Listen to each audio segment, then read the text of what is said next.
Okay, I'm making a real quick video on a 2012 Kia Optima hybrid. These still have a serpentine belt on them, and I'm replacing the tensioner pulley, the whole tensioner. So one thing to note is that, so first of all, in order to release the tension, you have to use a 15 millimeter. You can use a wrench or what have you, but wrenches, in my opinion, fit the best. And then you have to go towards the vehicle, which will be counterclockwise, and you release the pressure. But one thing to note is that this vehicle, for some reason on this motor, it has two tensioners. This one and a shiny one underneath. Right there, a shiny one, smooth one, pulley. So that's another tensioner. So if you're trying to replace a belt or whatever, and you don't understand why, even though you're taking the tension off, it's still not coming off, is because they decided to put two of them in here. Now the reason why I'm changing this tensioner is because there's a tweak to the pulley. I don't know if you can see, but there is a very slight lip right on that belt, and when it's running, this is putting a slight angle twist to the belt. And what happened previously was that the belt got shredded because these other pulleys have guides on them, and this one is guiding the belt outward, and these are trying to keep it on track. So then there's friction, and it starts shredding the belt. So the belt was replaced already, but there is still a slight tweak, if you can see that. It's not supposed to be like that. It's supposed to be centered to the pulley. Anyway, so I'm going to show you how to relieve the pressure and how to lock it in place, because these have locks in them. Let's see if I can show you there. So you see that little tiny hole? There's two of them side by side. When you crank on the tensioner, they will align, and that allows there to be a release of pressure on the tensioner. When you align them and then you stick something through there, like a Allen wrench or something, which is what I have here. So I'm going to try and do it. I'm going to need both hands, so I'm going to put you on a pause real quick, and then I'm going to put it in there and I'm going to show you how it goes. Alright, so I got it in.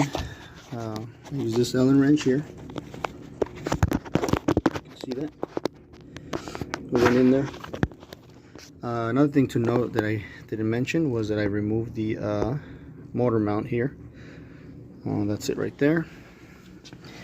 I used a 17 millimeter impact socket with impact extension and impact wrench, because it's a lot faster. So now that you have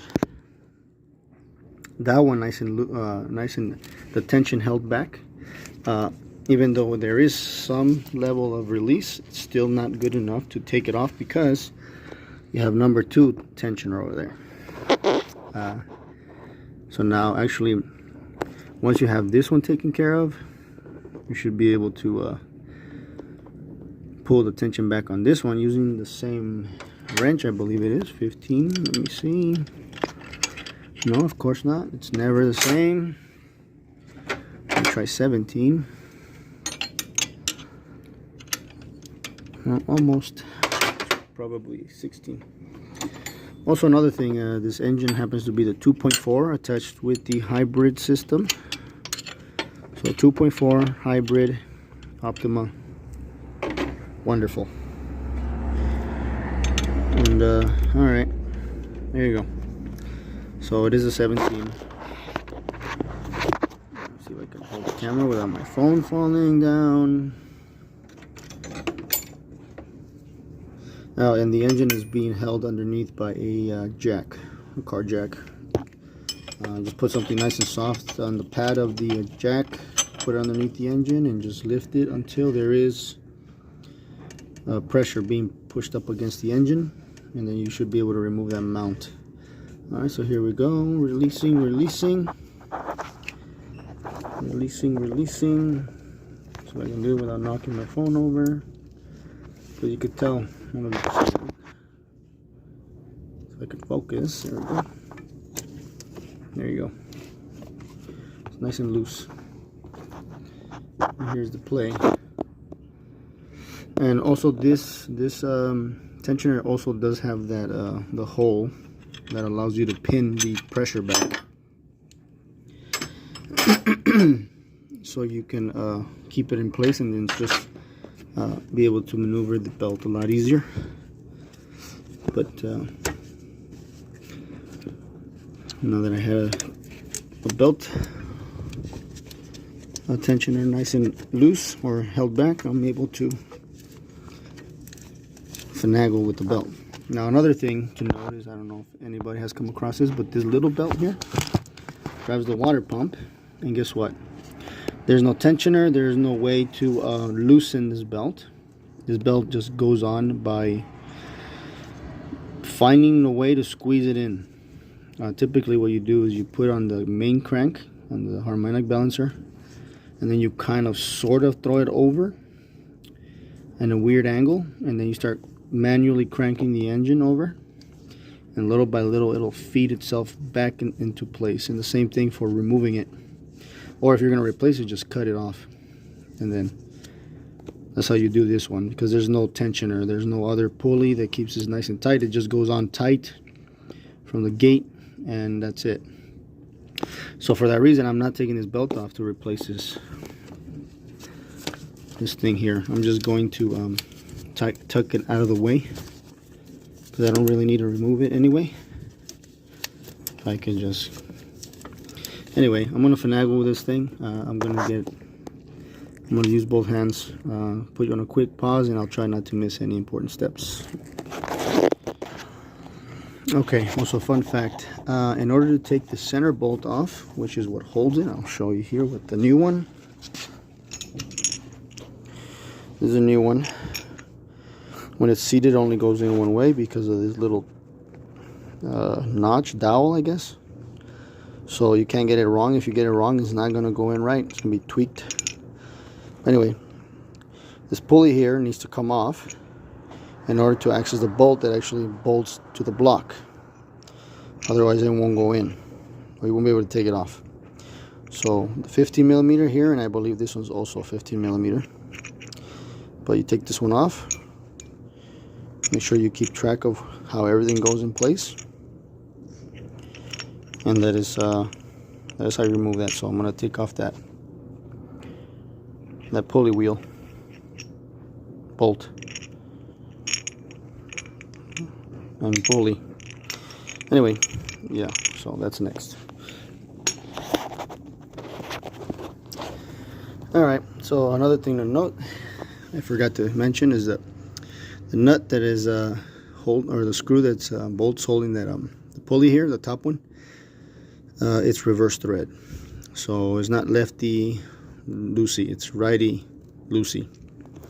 So you turn it right and it'll loosen the bolts. Feels unnatural, but that's the way they did it. So 15 millimeter reverse thread, and then the one that's holding the bracket under here, that one is a 17 regular thread. So that one does come off normal.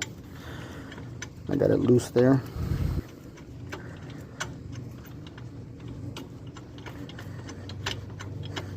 Coming along, yada yada yada. Alright, so this is what it looks like outside the vehicle. That's how it's pinned. Doesn't look very nice, but that's the way it's pinned. And the new one comes with one already, which is great. It's actually better than my Allen wrench there, because my Allen wrench is not the right size. That's why it has a weird little twist on it, and this one doesn't. So you just want to compare before you lose a whole day trying to fit something that doesn't fit. because the previous one to this, they gave me the wrong one. So I battled with it. I realized it wasn't the right one. Anyway, so here's, so now I have to take this off, disassemble it, keep track of where these go and in what order, install it, put it back on, what have you. So I'll do that. Just really quick, just want to show you what it looks like without it. So that's what it looks like. The empty space there. You see that little hole, that little dowel hole in the top left.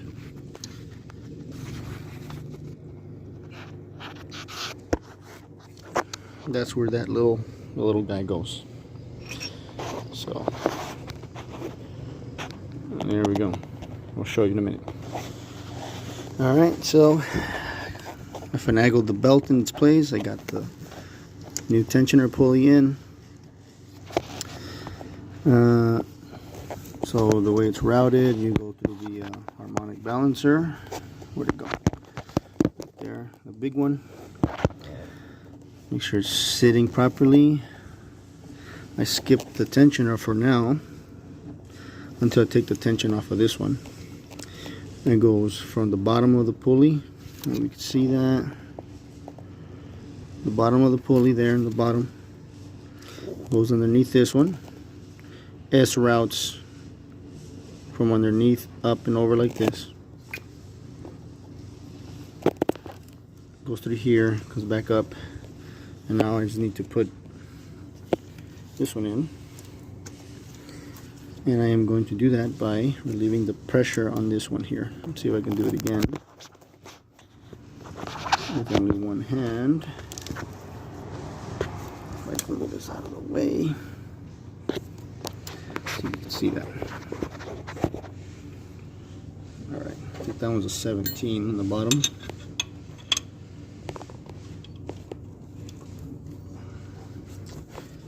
Need two hands, so push. Slip this one right underneath.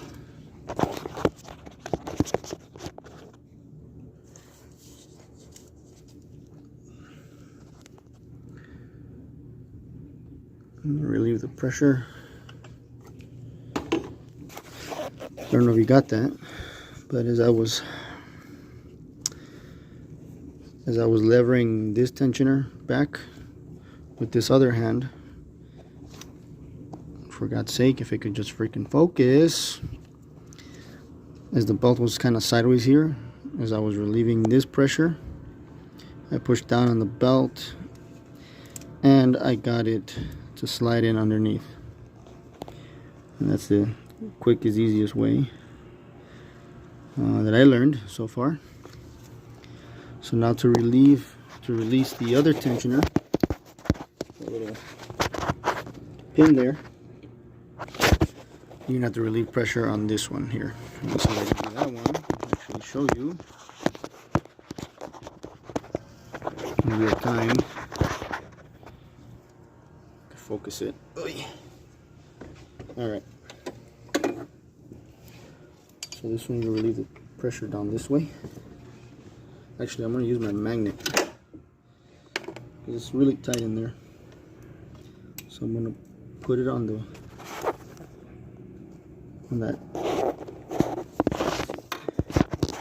So the magnet is on that pin. So you can see what it looks like. Alright, so the magnet is on the pin. I'm going to relieve the pressure here. Let's see. There we go. Relieve the pressure here. And that should relieve enough pressure to remove the pin. And you just release it. And it will tension. Tension on its own. There you go. There's the pin. Actually, I'm going to probably keep this to use it for the future in case I need to do this on a car that has full tension. So now you have the new tensioner nice and tight. No lip. See, the lip is tugged out the belt is where it's supposed to be. It's not like overlapping the edge here. And then this one's tensioned, so you got two tensioners. So when you order it, make sure you specify which one you need, depending on which one you actually need. So if this one went bad, this one obviously, and this one, then that one. But now I'm gonna let it run and see what the belt looks like as it's running. All right, so there it is. Nice and uniform. It's not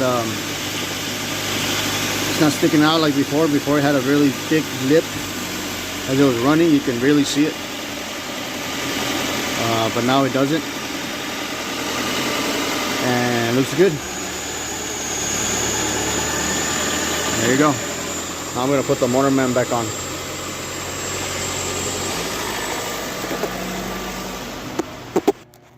Alright, actually one more thing that I always realize after is the new ones come with belt, the new hardware comes with, well, new hardware, new bolts. This is the one that came out of original of the car. These are really good grade bolts when they come with the vehicle typically. And I normally will use the original even if the new parts providing one, but I compared them and they look to be identical, so I just went ahead and put the new ones on. But this is one of them, the main one that holds the bracket, the brackets, the part, and then the one that holds the pulley, which is reverse thread. I always, whenever if I am able to, I hold the original ones. I put them in a bucket. I literally have a bucket of bolts of the leftover stuff that comes with new hardware, and I always prefer the original. So if I'm able to keep the original, I will keep the original. Otherwise, I would probably use it on the car that I'm working on. And I believe what happened here, the reason why this one went bad is because there's a spring in here, and there's supposed to be a tolerance between, and I'm sure that tolerance went away, and with the pressure of that spring, it put a twist and tweak on this component, and it caused it to kick out. Instead of it being perfect like that, it was at an angle that was affecting the belt, causing it to derail. But that's it. So I'm gonna put the mount back on, and that's it. And so she wrote. So that's how you do one of these tensioners on this 2012 Kia, what was it? Optima with a 2.4 hybrid. All right.